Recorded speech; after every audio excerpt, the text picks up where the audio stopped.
नमस्कार दोस्तों, आप देख रहे हैं लाइव हिंदुस्तान चर्चा। मैं जजबीर आप सबका इस्तकबाल करता हूं और आज की चर्चा का विषय लोकसभा चुनाव के नतीजों के बाद पंजाब के जालंधर उपचुनाव की सीट सबसे अहम मानी जा रही है, जिसको जीतने के लिए सभी राजनीतिक दल जो है एड़ी चोटी का जोर लगा रहे हैं। और ये जो सीट है वो जीतना आखिर क्यों इतनी जरूरी है, आखिर क्यों होंद की यहाँ पर लड़ाई जो है वो बताई जा रही है, क्योंकि जालंधर की जो सीट है उसको जीतने के लिए सभी राजनीतिक दल, हालांकि इससे पहले जो है भारतीय जनता पार्टी और आम आदमी पार्टी दोनों ने उम्मीदवार चुनाव मैदान में उतार दिए हैं।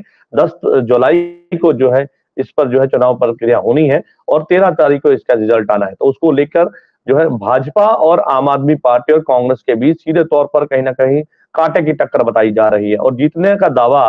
और हालांकि जिस तरह के प्रदर्शन रहा चुनाव के समय 2024 के लोकसभा चुनाव में, उसके बाद राजनीतिक दल जहां पर अपना जो है मंथन में जुटे हुए हैं, वहीं दूसरी तरफ अब जालंधर की उपचुनाव की जो सीट है उसको जीतने के लिए कहीं ना कहीं रोड मैप कह दिया जाए या फिर एक योजना बंद तरीके के साथ चुनाव प्रचार जो है वो कहीं ना कहीं अभी से शुरू हो चुका है। तो ऐसे में पंजाब के सीएम ने भी कमान संभाल ली है। पंजाब के सीएम ने ये बताया जा रहा है कि जालंधर में उन्होंने किराए का घर लिया है, जहां पर वो बैठकर जालंधर उपचुनाव की सीट को जीतने के लिए और पार्टी को मजबूत करने के लिए वहां पर चुनाव प्रचार करेंगे। क्योंकि आम आदमी पार्टी ने एक नारा दिया था लोकसभा चुनाव में 13-0 का, वो नहीं पूरा हो पाया। 13 के बजाय 3 सीटों पर सिमट के रह गई आम आदमी पार्टी।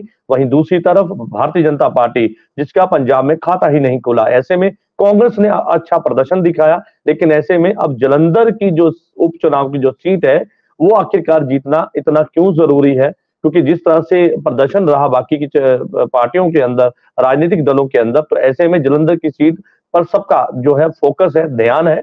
तो ऐसे में इस तमाम मुद्दे को लेकर विशेष चर्चा है और इस चर्चा में विशेष पैनल हमारे साथ है। इस पैनल में हमारे साथ में आम आदमी पार्टी के प्रवक्ता हमारे साथ में आरपीएस मल्होत्रा जी हैं और हमारे साथ में भारतीय जनता पार्टी से मैडम रीनू थापर जी हैं और कुछ ही देर में हमारे साथ में श्रोमणी अकाली दल के प्रवक्ता सुखजिंदर सिंह कोनी जी हमारे साथ जुड़ेंगे। आप सभी मेहमानों का इस चर्चा में स्वागत है और चर्चा की शुरुआत मल्होत्रा जी मैं आपसे करूंगा।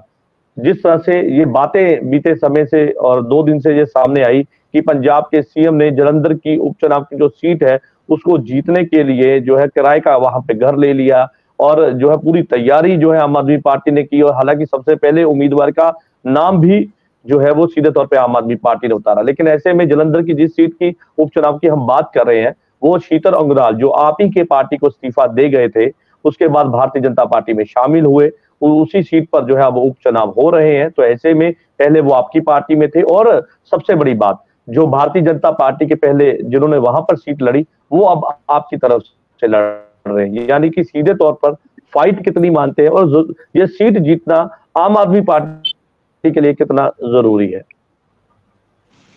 देखिए जजबीर जी, ये जो जालंधर पश्चिमी का उपचुनाव है, ये सीधा सीधा अगर देखा जाए तो भाजपा और शीतल अंगुराल द्वारा इस विधानसभा क्षेत्र पर थोपा गया है, अपनी मूर्खता के कारण थोपा गया है।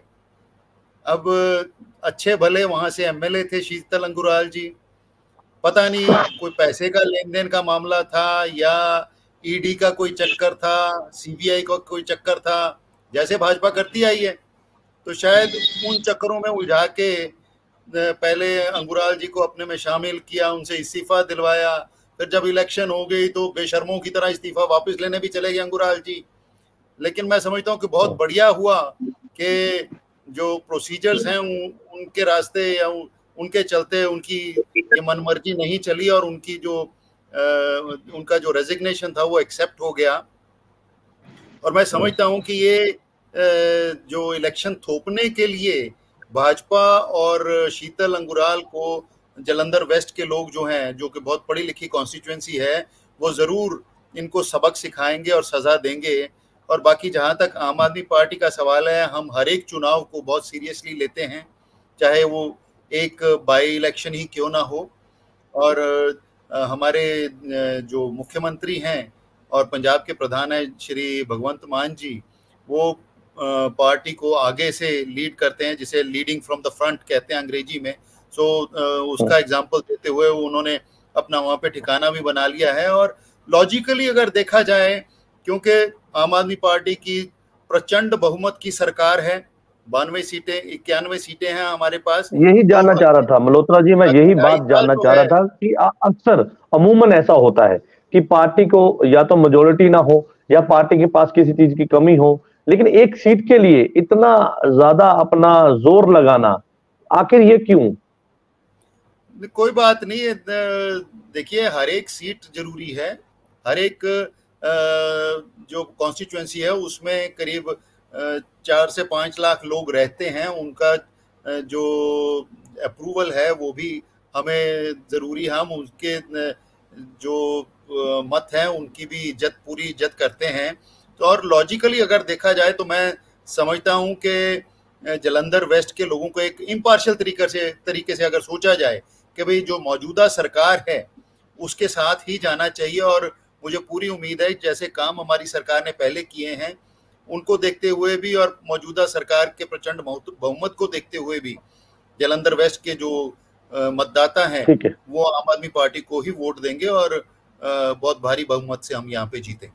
जी चलिए ठीक है, आप जालंधर की सीट जीतने का दावा कर रहे हैं, लेकिन ऐसे में कई चुनौतियां हैं और जो मिशन लेके आम आदमी पार्टी चली थी उस मिशन के तहत इस सीट को जीतना मुझे लगता है बहुत अहम हो जाता है। और हमारे साथ में भारतीय जनता पार्टी से मैडम रीमू थापर जी हमारे साथ हैं, उनका रुख कर लेते हैं। मैडम क्या कहेंगे, क्योंकि जालंधर से शीतल अंगुराल वो चेहरा है, वो लोकसभा चुनाव में भी चर्चा का विषय रहा और कई तरह के बयानबाजी हमने देखी, वार पलटवार भी देखा, लेकिन ऐसे में जालंधर की सीट जैसे ही आम आदमी पार्टी ने अपना उम्मीदवार चुनाव मैदान में उतारा उसके कुछ घंटे के बाद भारतीय जनता पार्टी ने भी उतार दिया। यानी कि सीधे तौर पर क्या अब कांटे की टक्कर मानी जाए कि जालंधर की सीट को जीतने में दोनों पार्टियां जो है वो आमने सामने हैं? कैसे देखती हैं इसको और ये सीट आपके लिए क्या मायने रखती है? देखिए, हम उपचुनावों के लिए पूरी तरह तैयार हैं और ये सीट हमारे लिए बहुत मायने रखती है। इसे हम ये नहीं कह सकते कि कोई भी सीट या कहीं भी जो जनमत है हमारे लिए अहम नहीं है। ये सीट भी हमारे लिए अहम है, लेकिन इसके लिए जीत के लिए हम चिंतित नहीं है। कारण क्या है आपको यही बता रही हूँ। अभी जो मल्होत्रा जी बोल रहे थे, उन्होंने एक बात कही कि शायद सीबीआई से, ईडी से डर कर शीतल जी चले गए हैं। तो इन्हें ये बात बता दूं कि ईडी का डर और सीबीआई का डर अभी आपका खत्म नहीं हुआ है और वो बात अलग है। लेकिन ये डर कर नहीं आए हैं क्योंकि ये भाजपा से ही थे और कुछ गलत कई बार होता है कि जो यंग बच्चे होते हैं वो गलती से भी कई बार पार्टी बदल लेते हैं।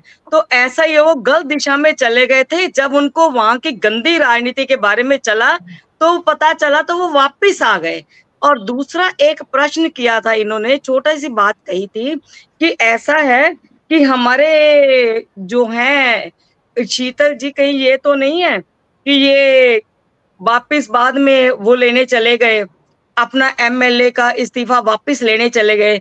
तो इसके लिए आपको एक छोटी सी बात बता रही हूँ कि वो वापिस लेने इसलिए नहीं गए थे, वो जानते थे कि इलेक्शन में पैसा बहुत लगता है और मत जो लोगों का जो नुकसान हो रहा था वो भी बहुत हो रहा था, इसलिए वो इस्तीफा वापिस लेने गए थे, ना कि वो तो इस डर से गए। पहले ये बात उनके इस्तीफा देने के पहले ये बात का इल्म नहीं था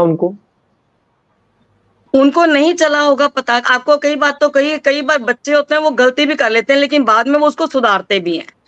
ये भी उसी चीज का हम कह सकते हैं कि उनसे जैसे एक गलती हुई थी आप आम आदमी पार्टी में जाने की, वैसे ही उन्होंने ये सोचा जब कि लोगों का जो है मत और पैसा बर्बाद होता है इलेक्शन में। पार्टी उनको राय दे देती, ठीक है, अगर उनको इस बात का इल्म नहीं था तो पार्टी उनको सलाह देती, क्योंकि पार्टी में जब वो शामिल हुए तो आपके तमाम नेता उनके संपर्क में थे, तो उस समय उनको बताते कि भाई ये गलत है, ये सही है।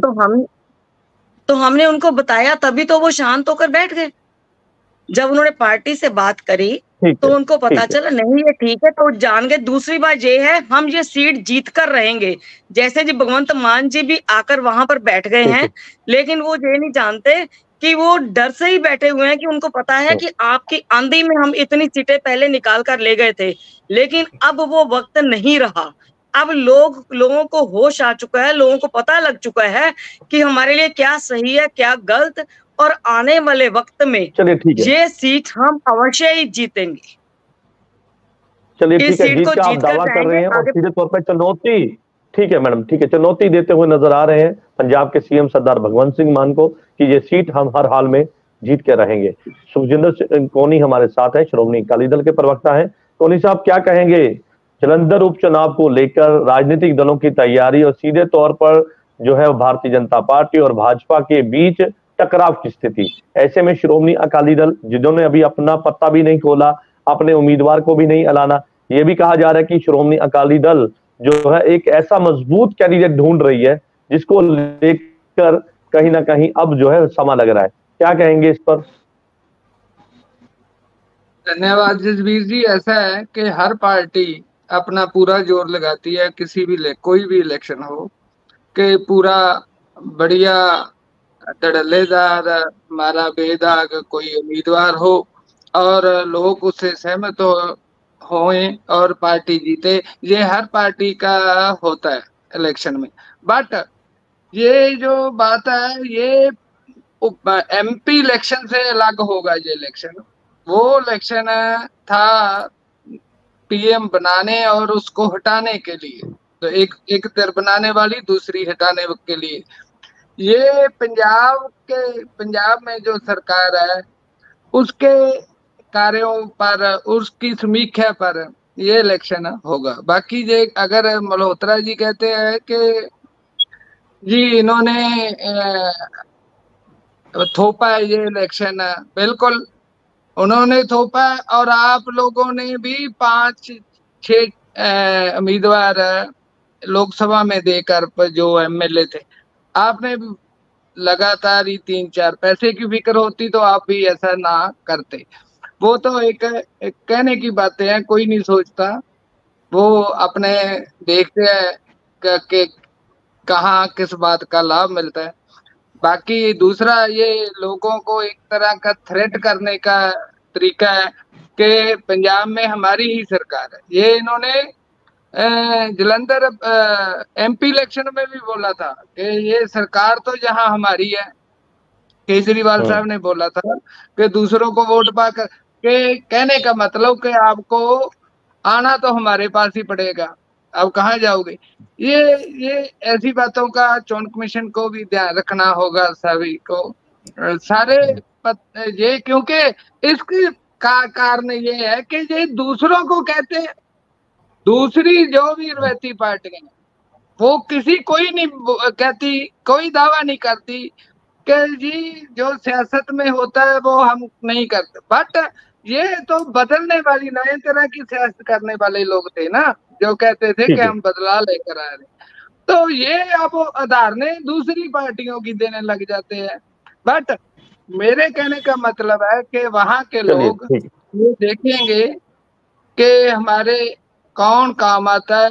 वैसे देखा बिल्कुल, जाए, इस बात से मैं भी सहमत हूँ, बिल्कुल इस बात से मैं भी सहमत हूँ कि जनता जनार्दन है और जनता तय करेगी कि किसको जिताना है, जीत का ताज किसके सिर बिठाना है। और जिस तरह से राजनीतिक दल अब जो है जलंधर उपचुनाव की सीट को लेकर जो है वो कहीं ना कहीं तैयारियां कर रहे हैं, लेकिन ऐसे में जीत का दावा भी कर रहे हैं, क्योंकि जब लोकसभा चुनाव के बाद उपचुनाव आए तो उस समय सभी पार्टियों के ऊपर एक चैलेंज था कि भाई इस तरह से परफॉर्मेंस जो रही है सभी पार्टियों के बीच, उसको लेकर कहीं ना कहीं जो है कांटे की टक्कर मानी जा रही थी पंजाब में। और चौंका देने वाले रिजल्ट के बाद कई तरह की जो सवाल है वो खड़े हुए। मल्होत्रा जी का रुख कर लेते वापस। मल्होत्रा जी क्या कहेंगे, जलंधर उपचुनाव की सीट के मुद्दे क्या रहेंगे? क्योंकि मुझे लगता है कि एक नशा बड़ा मुद्दा है, उस पर शीतल अंगुरार भी सवाल खड़े करते आए हैं, आपके कई विधायक सवाल खड़े करते आए हैं, चाहे वो विजय कुंवर प्रताप सिंह हो या कई और एमएलए जो लगातार इस बात को लेकर सवाल खड़े करते आ रहे हैं। और जब आपकी यहाँ पर जो उम्मीद थी वो पूरी ना हुई तो उसके बाद सभी ने अपनी अपनी राय भी दी और उसमें यह कहा कि पार्टी के पास कुछ गलतियां हुई थी, उन गलतियों को सुधारा जाएगा। लेकिन ऐसे में इस जलंधर की सीट के मुद्दे क्या रहने वाले हैं? आपको क्या लगता है कि जो बीते समय गलतियां हुई हैं क्या उसको पार्टी सुधारेगी? क्योंकि इसी के चलते मुझे लगता है पंजाब के सीएम ने मोर्चा संभाल लिया है। देखिए, जो मुद्दे पहले लोगों के थे, बिजली, पानी, सेहत, शिक्षा, रोजगार, मुद्दे तो मूलतः यही रहेंगे। और इन पे आम आदमी पार्टी ने जितना काम किया है पहले की सरकारों ने उसका आधा भी नहीं किया है। 2 साल में जो हमने रिजल्ट्स दिए हैं पंजाब के लोगों को, दूसरी पार्टियां उसके नजदीक भी खड़ी नहीं होती हैं।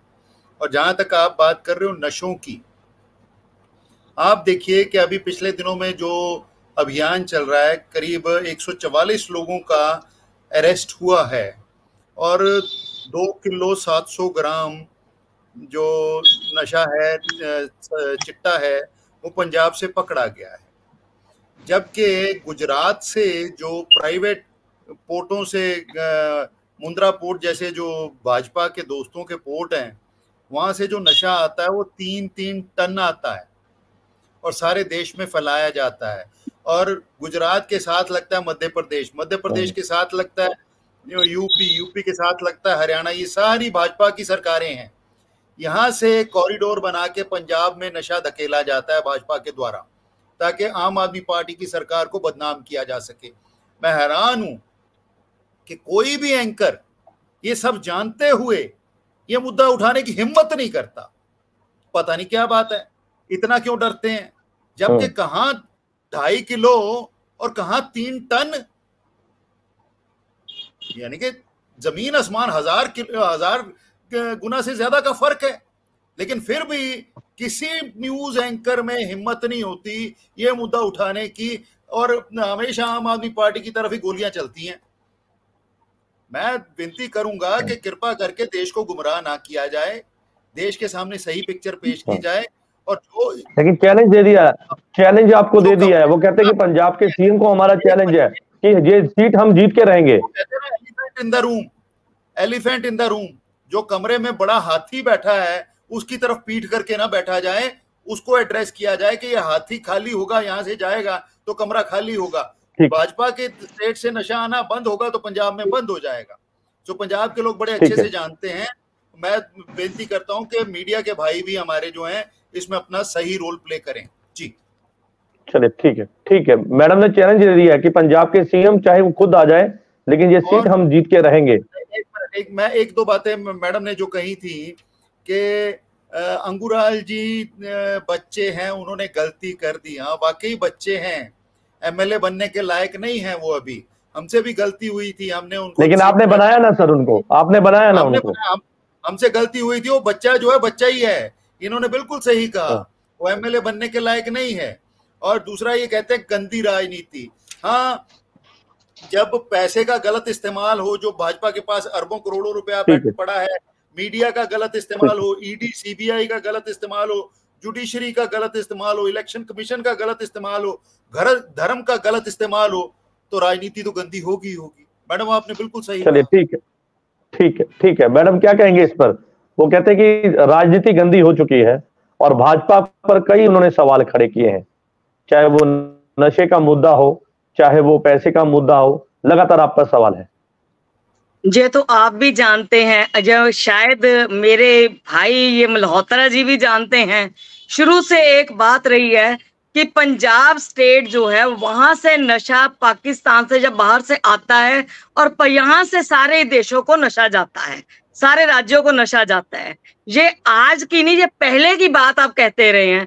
दूसरी बात, आप कह रहे हैं गुजरात से इतने टन नशा पकड़ा गया, यानी कि उन्होंने नशाखोरी पर कम से कम लगाम लगाने की कोशिश करी है। आपने तो आज तक वो कोशिश भी नहीं की। आम आदमी पार्टी तो कहती है हमने इतने लोग पकड़े हैं, लोग पकड़ लिए, लेकिन नशे की बरामदगी आप इतनी कम दिखाते हैं, क्या कारण है? कहीं आप लिप्त तो नहीं है? ये आप जरा ध्यान से सोचिए, इस बात को सोचने की बहुत जरूरत है। दूसरी बात, आप कह रहे हैं कि भटक गए जी, बच्चे थे। आप एक बात छोटी सी बताइए, हम ये बच्चे नहीं, युवा की होती है। दूसरी बात, आपको छोटी सी एक बात और कहना चाहूंगी। जजबीर जी, आपने मुझसे पूछा कि आप कह रहे हैं कि आप ये सीट जीतेंगे, किन मुद्दों पर जीतेंगे? सबसे बड़ा मुद्दा तो नशा ही रहेगा, क्योंकि नशे की गदगद में पंजाब बुरी तरह फंस चुका है और यहाँ पर गैंगवार इतनी ज्यादा हो रही है, लॉ एंड ऑर्डर का कोई हाल नहीं है, खत्म हो चुका है। और बिल्कुल ही नशा इतना है कि आपको हर दूसरे दिन अखबार में भी खबर मिल जाएगी, मीडिया में, मीडिया वाले ही देते हैं कि लो जी वहां पर इंजेक्शन लगाकर युवा मर गया। ये सब क्या है? इन्हीं मुद्दों पर हम लोग लेके आएंगे कि हम नहीं चाहते कि इतनी पंजाब में इतना नशे से हाल हो बुरा, और इतनी यहाँ पर गैंगवार और लॉ एंड ऑर्डर का इतना बुरा हाल हो। और साथ में एक बात और है छोटी, कहना चाहूंगी मैं, एक बात और कहना चाहूंगी कि इनकी यही बात नहीं है, ये बातें करते हैं बड़ी बड़ी, लेकिन पंजाब के विकास के लिए इन्होंने आज तक क्या किया उसके बारे में तो चर्चा करें। विकास के लिए पंजाब, चलिए एक सवाल ले लीजिए। आपने शीतल अंगुराल जो कि इस्तीफा दे चुके थे और आम आदमी पार्टी को छोड़ चुके थे, उसके बाद आपकी पार्टी में आए और पार्टी ने उन्हें ही उम्मीदवार के तौर पर ऐलान दिया है। क्या आपके पास उम्मीदवार कोई और नहीं था? क्योंकि जिसको जनता ने चुना आपको शायद एक छोटी सी एक बात बता दूं कि शीतल अंगुराल जी पहले से ही भाजपा में थी। उनका बचपन भी भाजपा में गुजरा और वो बड़े भी भाजपा में ही हुए हैं और भाजपा के ही वो नेता रहे हैं। लेकिन वो जीते, एमएलए पद जो जीते, वो विधायकी जो जीती है उन्होंने, वो आम आदमी पार्टी के चुनाव चिन्ह पर लड़कर जीती है।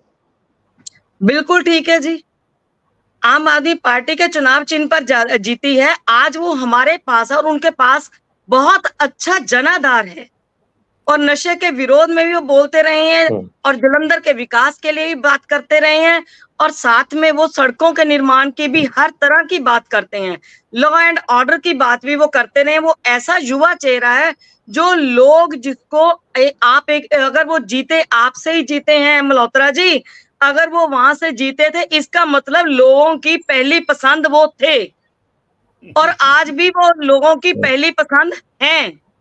इस बात को भी समझना होगा। एक मिनट जवाब ले लो। चलिए ठीक है, बिल्कुल ठीक है मल्होत्रा जी, मैं आ रहा हूं आपके पास, एक रिएक्शन ले लूं, उसके बाद मैं आपके पास आऊंगा। आप अपने समय पे अपनी बात रखिए। बिल्कुल सर, बिल्कुल मैं आपके पास आऊंगा, पूरा समय दूंगा आपको। कोनी जी का रुख कर लेते हैं। कोनी जी क्या कहेंगे? क्योंकि जलंधर उपचुनाव को लेकर जहां पर भाजपा और आम आदमी पार्टी ने सबसे पहले अपने उम्मीदवार उतार दिए और जीत का दावा भी किया, लेकिन ऐसे में श्रोमणी अकाली दल कैसे देखती है? क्योंकि श्रोमणी अकाली दल कहीं ना कहीं मुझे लगता है कि आपस के जो कला कलेश है उसके अंदर ही कहीं ना कहीं मसरूफ है। क्योंकि जिस तरह से चरणजीत बराड़ के द्वारा ये भी कहा जा रहा है कि आप, हालांकि पार्टी के द्वारा ये कहा जा रहा है कि बगावती सुर है, तो ऐसे में चुनाव के बाद जहां पर हार का मंथन किया जा रहा है श्रोमणी अकाली दल, वहीं दूसरी तरफ उपचुनाव की जो सीट बहुत बड़ी बात हो जाती है कि भाई अभी हम वहां से बाहर नहीं निकले, तो ऐसे में किस तैयारी जो है या किसी उम्मीदवार को वहां पे उतारना है या कैसे सर्वे पे जो लाना है या कैसे पार्टी आगे लाएगी, तो पार्टी के लिए कितना इस समय जो है कठिनाई का जो है दौर है, समय है। जसबीर जी देखिए, वो है तो पार्टी का वैसे इंटरनल मामला है, सारी पार्टियों में चलता है। आपने आपके विधायक भी सुने होंगे, मीडिया में बोलते हैं शरेआम, तो वो है मंदभागा नहीं होना चाहिए, बट उसको पासे रख के पार्टी पूरे लोगों का मनपसंद, जो लोगों में रहता हो, लोगों की बात करने वाला, वैसा ही उम्मीदवार पार्टी देगी और पूरे जोशो खरोश से लड़ेगी, अपनी बातें लोगों के सामने रखेगी। समय कम है सर आपके पास। दूसरी बात है ये कि मेरे को ये भी लगता है कि जो दल बदलू लोग हैं जिनका कोई स्टैंड नहीं, उनको लोग हराएंगे, मेरे को लगता है। इस इलेक्शन में भी देखा, लेकिन आपको नहीं लगता कि समय कम है आपके पास? कोई समय की कोई बात नहीं होती जी इलेक्शन में। इलेक्शन में अमृतपाल के पास कितना समय था? समय की कोई बात नहीं। लोगों को बात समझ आनी चाहिए, बाकी लोगों पे होता है कि क्या। मेरे को लगता है कि जो दल बदलू लोग हैं वो ना अपना, उनका ना तो कोई स्टैंड है, दूसरा वो पंजाब के लोगों के ऊपर इलेक्शन का खर्च डलवाने के भी दोषी हैं वो लोग, बिना मतलब के। ठीक है, इसलिए इन लोगों को, जैसे मेरे को एक है कि मल्होत्रा जी कहते हैं कि ईडी या कोई किसी के सीबीआई के, क्या वो दागी लोग थे पहले जो गए, उसके आम बंदा तो नहीं डरेगा। दागी थे तो आपने टिकट क्यों दी? आपने तो आम घरों के लोगों को देनी थी, ईमानदार लोगों को। तो मेरे कहने का मतलब ये मौका प्रस्त लोग होते जो इधर से उधर उधर से ठीक इधर, है, इनको लोग बिल्कुल आपने नहीं बहुत मिलने बड़ा देंगे। मुद्दा छेड़ दिया है कि दल बदलू नेताओं की, जहां पर आपने बात की वहीं स्टैंड की बात भी कही कि आखिर क्या मुद्दे हैं, क्योंकि जनता जनार्दन है।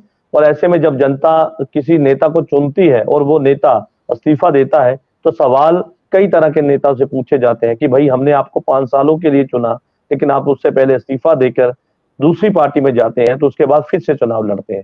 तो ऐसे में आखिर जनता किसके पक्ष में वोट करेगी, किसको जिताएगी, ये जनता जनार्दन जो है बहुत खूबी से जानती है। मल्होत्रा जी का रुख कर लेते हैं। मल्होत्रा जी क्या कहेंगे, क्योंकि आप बीच में कुछ कहना चाहते थे, अपनी बात पूरी कर सकते हैं आप। कौनी साहब कह रहे थे कि ईडी और सीबीआई वाली बात पे ये सवाल उठा रहे थे, तो ये कौनी साहब किसी से छुपा हुआ है क्या कि भाजपा ईडी और सीबीआई का गलत इस्तेमाल करके लोगों को डराती है, भाजपा लोगों को पैसे देती है, ये किसी से छुपा हुआ है क्या? सबके सामने ही है ना। तो इससे आंखें मूंदना कोई समझदारी नहीं है, इससे आंखें मूंद लेना कोई समझदारी नहीं है। और दूसरा आप कह रहे थे कि हम कोई बेदाग चेहरा देंगे। अरे यार, आपकी अपनी पार्टी तो दागदार है, आप चेहरा क्या बेदाग दोगे? पूरी पार्टी आपकी वो तो दागदार है। आपको लोगों ने भी तेरा जीरो दे वो दिया, हिस्से लेने के लिए जितने मशहूर हैं दुनिया में, कोई वही मैं कौनी साहब, मैं आपकी बारी में नहीं बोला, कोई नई बात कर लो प्लीज। मैं आपकी बारी में नहीं बोला, प्लीज सुनने का मादा रखो। आपकी पार्टी के लीडर जो हिस्से लेने के लिए मशहूर हैं सारी दुनिया में, उससे ज्यादा मशहूर कोई है ही नहीं। तो आप जब तक अपनी लीडरशिप नहीं बदलते, लोगों ने आपको, आपकी पार्टी को मुंह नहीं लगाना।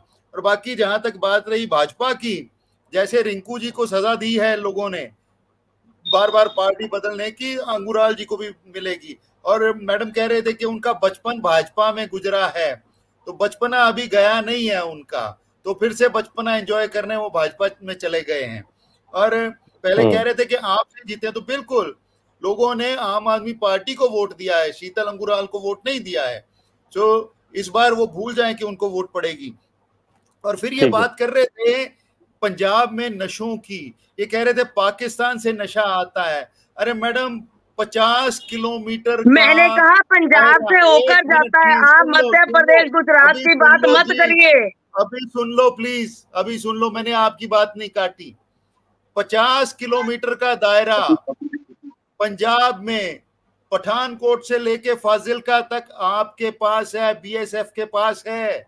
तो जिम्मेवारी किसकी बनती है? इधर भी जिम्मेवारी आपकी बनती है, गुजरात से जो टनों के टन नशा आ रहा है वो भी जिम्मेवारी आपकी बनती है। पर यह है, भाजपा के पास मीडिया है, भाजपा के पास पैसा है, सो जो मर्जी कह लो, जिस मर्जी को बदनाम कर लो। तुम्हें सियासत ने हक दिया है, हरी जमीनों को लाल कर दो। रीनू थापर जी जवाब दीजिए। मैडम रीनू थापर जी, इसका जवाब। पहले तो इन्होंने बात करी, मैं छोटी सी बात का पहले इसी का जवाब दे दूं, नशे का। ये कहते हैं पार्टी के पास, आपके पास पार्टी है, ये है, ईडी कर ले, जो मर्जी कर ले, सब कुछ जानते हैं।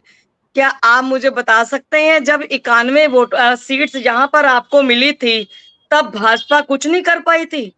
तब क्या ईवीएम वोटों में कोई खराबी नहीं आई थी? तब क्या आपने करी थी खराबी?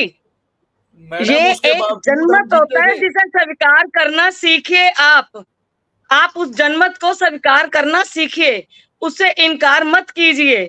दूसरी बात, आप कहते हैं हर बार एक ही बात कह देते हैं कि वो आपके करीब है, वो आपके भाजपा की जिम्मेवारी है। आपकी तो कोई जिम्मेवारी है ही नहीं, तो फिर सरकार में क्यों? दूसरी बात, दल बदलू की आ रही है, तो आप महेंद्र जी गए हैं, भगत जी, वो भी तो दल बदलू ही गए हैं, अपने लिए हैं। आप जिनकी बात भी करते हैं वो भारतीय जनता पार्टी से लड़े थे इलेक्शन, मैं इनकार नहीं करती, लेकिन महेंद्र भगत जी के पिताजी भगत चुन्नी लाल 3 बार जीतकर यहाँ पर मिनिस्टर रहे हैं। उन्हीं के कारण उनको टिकट मिली थी, लेकिन उनका आधार वैसा नहीं था, लोगों ने उनको इनकार किया था। शीतल को लोगों ने अपना माना है, इस बात से आप भी इनकार नहीं कर सकते। आप चलिए ठीक है, आम आदमी ठीक। पार्टी को एक आदत पड़ी हुई है हर बात में भाजपा ने ये कर दिया, अपना पल्ला झाड़ने की। अपनी गलतियों पर नजर करिए कि लोगों ने पंजाब में आपको क्यों नकारा। आप पर आत्म मंथन की जरूरत करने की जरूरत है कि आपको पंजाब में दिल्ली क्यों हराई, सारी दिल्ली में आपका सुपड़ा क्यों साफ हो गया। आप चिंता करिए इस विषय पर। जब तक आप मंथन नहीं करेंगे तब तक कुछ नहीं होगा। अब क्यों नहीं चलिए, ठीक है। पंजाब में भाजपा को एक भी सीट नहीं आई, लेकिन आप हमारा मल्होत्रा जी, जनाधार बढ़ा। हाँ, एक मिनट में ठीक है, एक पूरी मल्होत्रा जी। बात कर लूं। हमारा जी, जनाधार जी। बढ़ा, लेकिन तब आपने नहीं कहा कि ईवीएम के कारण गए, ईवीएम के कारण जो हुआ। आपकी 3 वोटें 3 सीटें आई, लेकिन हमारी कोई नहीं आई। उसके बावजूद आपको कहना चाहिए था ना कि यहाँ भी ईवीएम में फेरी हो गई 3 सीटों बिल्कुल, पर, हम तो अभी क्योंकि भी ये भी यहाँ तो जवाब ले लो। भाजपा को जाना चाहिए थी। जजबीर जी जवाब ले नहीं, लो। ठीक है, ठीक है, जजबीर जी जवाब ले लो ठीक है, प्लीज। मल्होत्रा जी। हाँ जी, हाँ, देखो भाजपा को तो ठीक है, हमें 3 सीटें आई हैं, भाजपा को तो एक भी नहीं आई। तो आपको तो सिरे से हम तो नकारा मानते है हैं, पंजाब के लोगों ने, हम तो सिरे से जनता को नकारा है। स्वीकार करते हैं। ठीक है, लेकिन भाजपा ये कहती है ना कि उसका वोट परसेंटेज बढ़ा है पंजाब में। वो कहते हैं कि हमारा परसेंटेज बढ़ गया पहले से। एक मिनट 117 में से 3 सीटें हैं आपकी। आपने जो कुछ पंजाब के लोगों के साथ किया है ना, वो काबिल माफी नहीं है। और फिर ये कह रहे थे जी कि जिम्मेवारी नशों की किसकी है। हम मानते हैं जहां तक हमारी ताकत है, जहां तक हमारी पावर है, हमारी है। लेकिन आप इस बात से इनकार नहीं कर सकते कि बॉर्डर का 50 किलोमीटर का दायरा जो है वो आपके पास है। टनों के टन नशा जो है गुजरात से आ रहा है। तो भाजपा जो है असल में जिम्मेवार है देश में नशों की आमद के लिए। ये भाजपा को स्वीकार करना होगा। देश सारा जानता है, ठीक, सारे लोग जानते हैं। आप हमारे पर इल्जाम लगा के, आप पंजाब में आग लगा के दूसरी तरफ पीठ नहीं कर सकते। आप हमारे पे इल्जाम नहीं लगा सकते। पंजाब में भी जो नशा बिक रहा है वो भाजपा के कारण बिक रहा है। चलिए ठीक है, सवाल जवाब तो चलते रहेंगे, लेकिन ऐसे में एक दूसरे पर कहीं ना कहीं इस तरह से कटाक्ष भरे सवाल पूछना मुझे लगता है वो वाजिब नहीं होते, क्योंकि जब वो चुनाव की बात आती है तो सभी पार्टियां जीत का दावा करती है। तमाम मुद्दे रहते हैं जिन पर कहीं ना कहीं बात होनी लाजमी हो जाती है। कोनी जी का रुख कर रहे थे। जी कोनी जी, क्या कहेंगे इस पर? देखिए, इनको जो आप पहले तो मैं मल्होत्रा जी की बात का जवाब देता हूँ कि कहते हैं कि ये वही पुराना राग लाभ रहे हैं जिससे ये 92 से बेशक 3 लोकसभा की सीटों 13-0 वाले आगे, पर ब्रेड में कर लिया जी आपने, सड़कों में कर लिया। ओ भाई साहब 2.5 साल हो गए, किस पे कार्रवाई की आप लोगों ने? हम तो आपको बोल बोल कर चैलेंज कर कर थक गए। ये वाली वही पेट स्यापा जो एक और पहले जैसे होता था ना कि पुराने समय में औरतें होती थी कुछ, उसको लेकर जाते थे किसी को कोई मर जाता तो वो स्यापा करने, वही चलाई जा रही यार। कुछ और नहीं बात कर लो। जो लोगों को लगे के सच है, हमारे टाइम बोल रहे थे कि जी सारा नशा लाने वाले का लिया। मुझे लगता है कोनी जी, मुझे ये लगता है कि जो जालंधर उपचुनाव की जो सीट है वो सभी राजनीतिक दलों के लिए एक मिशन है। वो मिशन इसलिए है क्योंकि चुनाव के बाद जो नतीजे आए वो सभी पार्टियों के पक्ष में नहीं थे। हालांकि कांग्रेस पार्टी ने बाजी मारी, सबसे ज्यादा सीटें ली, लेकिन ऐसे में अब मुझे लगता है कि वो मिशन जो है वो सभी राजनीतिक दल पूरा करना चाहते हैं, ताकि एक मैसेज जाए कि भाई हमारी पार्टी जो है उसको लोकप्रिय है या लोग उसको पसंद करते हैं। क्या ये माना जाए? नहीं, ये देखो जो है